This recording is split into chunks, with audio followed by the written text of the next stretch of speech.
Well, good afternoon, viewers. This is your latest COVID-19 restriction update around the country. I think we'll go straight to David Batty to tell us what's happening in New South Wales. There were 18 reported cases yesterday, I believe, and I'm also advised, David, you may have an update on this, that we will be told by 11 o'clock tomorrow whether we're going to reopen it on Friday or not. That is right. So as it stands, there was 18 cases overnight. There hasn't been any changes to any of the rules as it currently stands. It's teetering on a bit of an edge whether they're going to either ease restrictions or potentially increase them, not increase them, but prolong them for a couple of days just to mop up this tail end. But it's all looking good. Everything's pointing in a good direction. So they're hoping for easing of restrictions on Friday with announcements tomorrow. Yep, that'll be good. Let's just hope the NRL boys can control themselves over the next few days. It might make it even safer for us. Yeah, less barbecues would be a good thing. That'd be good, wouldn't it? So just moving across the border north, Queensland. So Queensland. So we've had the few changes with Queensland. Masks are still mandatory in all areas, including workplaces. There is the strenuous activity exclusion still applying. The occupancy density based for classes is if you have an area of less than 200 square metres, you can have one person per 2 square metres up to a maximum of 50 people. And in an area of over 200 square metres, it's 4 square metres per person. And there's no limit on the maximum number other than the density. So that's not too bad. And that's for the restricted areas. In the non-restricted areas, there is no requirement for masks, though it is something that they strongly recommend you carry around for whenever you can't actually keep those social distancing requirements. And at the moment, they're at 1 person per 2 square metres up to 100% of capacity.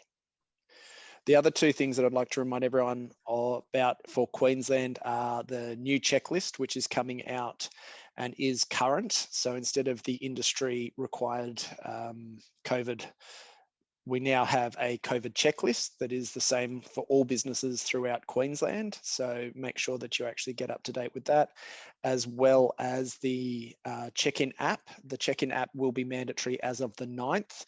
So it's a pretty easy process to go through and fill out. So just get everybody up to date. Make sure you get out and get that Queensland check-in app as well as the checklist filled in.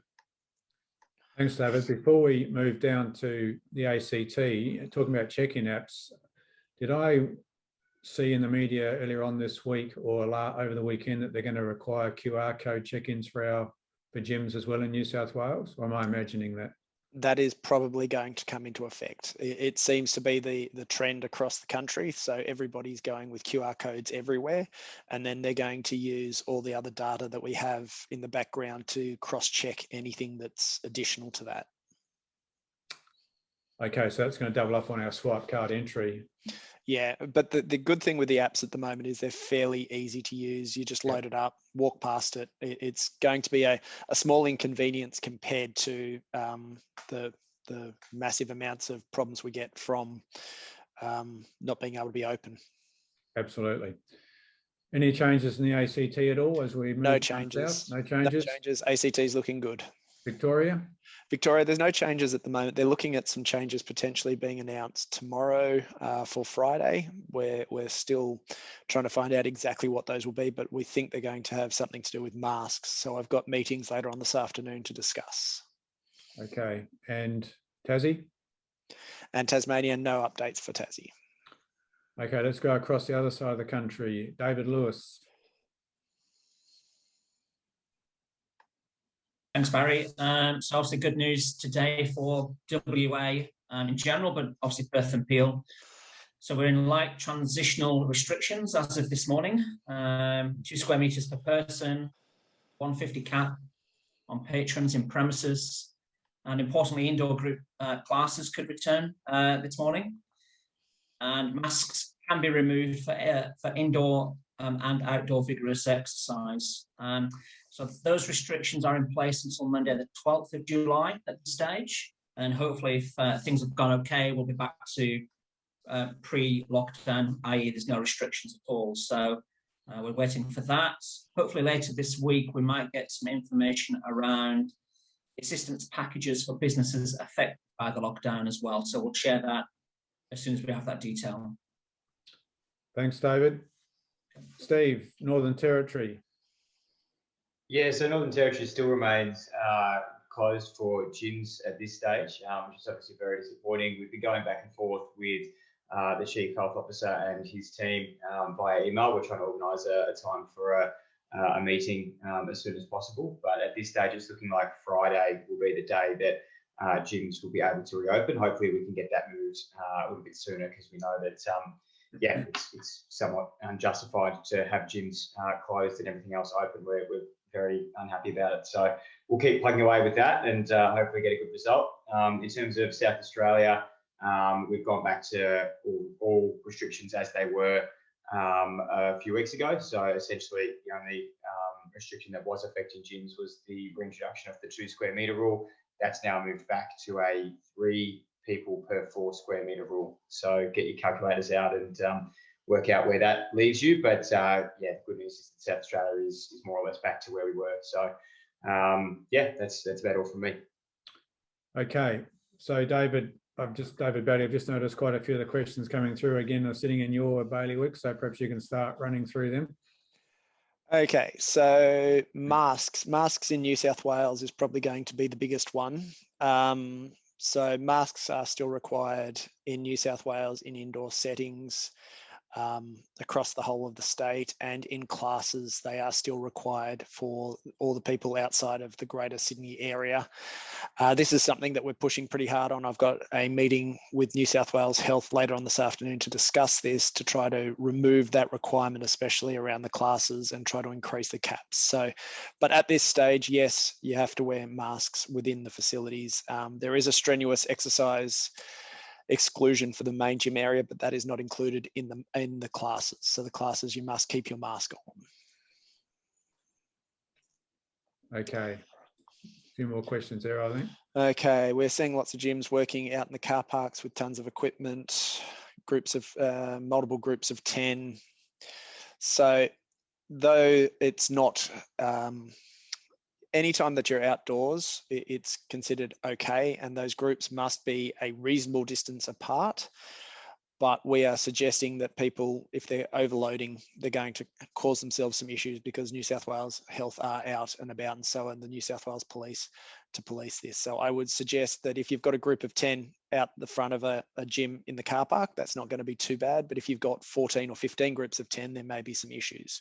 So make sure that if you're going to be looking at things like that, there is some issues, especially if there's less than a metre between them. They will look at that very poorly, and there will be other restrictions and things that could come into effect. So we want to make sure that all of our members are doing the right thing. So with these apps that looks like they're going to become universal across the country, what happens if a member uses their just normal swipe card to go into their gym and doesn't use the app? Who's going to be liable on that one? That would be the person responsible, long as you have giving them the opportunity to actually use that, and telling them whenever there is a person present that they must use it. We then that you will be asked for the data afterwards anyway, to cross-check everybody that's entered the facility. So anybody that's entered without putting their details in through the QR code, that'll be their responsibility to explain why they did not. Yeah. Okay. These are all mainly about masks. There's been no changes for regional New South Wales. No changes in New South Wales at all. We're hoping that we get those announcements tomorrow. So regional New South Wales has had no issues, and the New South Wales government has been fairly good on decreasing things quite quickly when they can. So we're looking for a fairly positive result over the next 24 hours. And the QR codes, I'm assuming that's only for indoor activities? It is for indoor activities, though they are suggesting it whenever you're in a group, that it won't be a bad thing. If you're running a business to actually use those QR codes, it would make it a lot easier if there's going to be an issue that they can start tracing straight away. So otherwise they'll be contacting you either way.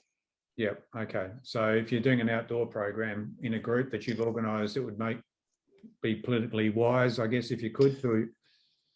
And it doesn't cost you anything. and it's a couple of seconds on your client's part where they come past, scan it, and it's done. So it really is quite an easy process for keeping us open. Okay. I think you've covered off the questions that I can see there.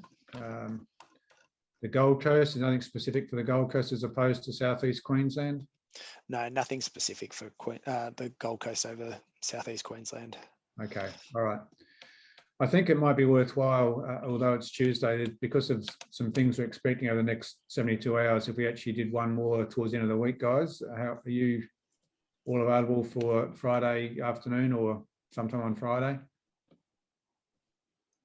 Yes, definitely. Okay, all right.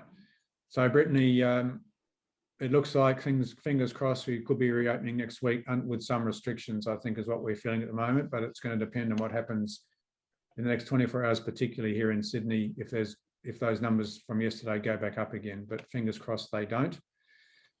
Thanks again, guys. Thanks for people tuning in and your questions. We'll be back at a time on Friday. If you can just check our socials, what time that may be. So hopefully have some good news for the country going into the weekend. Thank you. Cheers, guys. Thank you.